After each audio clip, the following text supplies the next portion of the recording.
5 seconds. Start.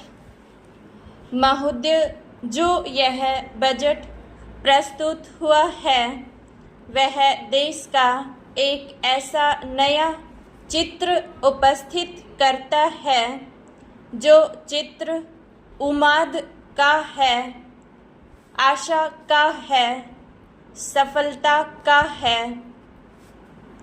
इसमें नए कर ज़्यादा नहीं लगाई गई हैं और जो थोड़े से कर लगाई भी गई हैं वे इस ढंग से लगाई गई हैं कि सभी लोगों पर उसका बोझ पड़ता है।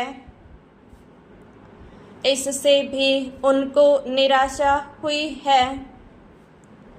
दूसरी बात जिससे उनको निराशा हुई है यह है कि 1-2 वर्ष देश को लेन देन के मामले में कठिनाई का सामना करना पड़ा था। योजना को कठिनाई में पड़ना पड़ा था, वह कठिनाई दूर हो गई है और मैं सदन की तरफ से उन देशों को धन्यवाद देना चाहता हूँ, उन देशों के प्रति आभार प्रदर्शित करना चाहता हूँ जिन्होंने हमारी इस कठिनाई को दूर करने में आगे बढ़कर हाथ बटाया है।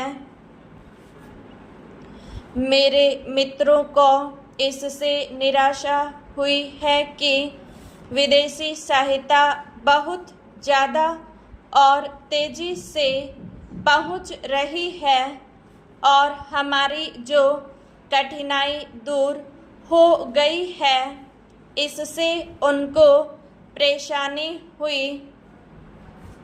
कम्युनिस्ट इसलिए भी परेशान हैं कि पिछले 1-2 वर्षों में देश की पैदावार बहुमुखी ढंग से बढ़ी है, औद्योगिक पैदावार बढ़ी है। यह उनके लिए निराशा का कारण बना है।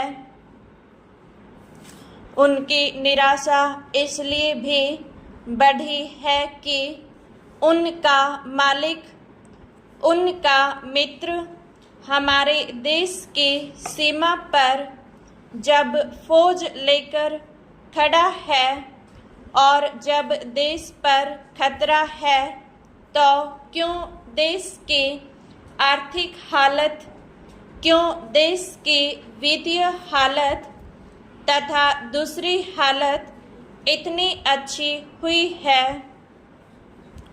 और क्यों इतनी अच्छी छवि उभरी है। लेकिन उनकी निराशा हमारी सबसे बड़ी आशा है, उनकी असफलता हमारी सबसे बड़ी सफलता है और मैं समझता हूँ कि उनके भाषण हमारे वित्त मंत्री महोदय के लिए सबसे बड़े बधाई के भाषण हैं। 2-3 और चीज़ों की और मैं आपका ध्यान दिलाना चाहता हूँ। उनकी और दूसरे माननीय सदस्यों ने भी आपका ध्यान दिलाया है। हमारी सरकार का ध्यान भी उस ओर गया है, लेकिन मैं समझता हूँ कि उन पर और अधिक ध्यान देने की आवश्यकता है। पहली बात तो यह है कि जब चीज़ों की पैदावार बढ़ रही है, जब देश उन्नति की तरफ जा रहा है, तब भी देश में कीमतें बढ़ रही हैं।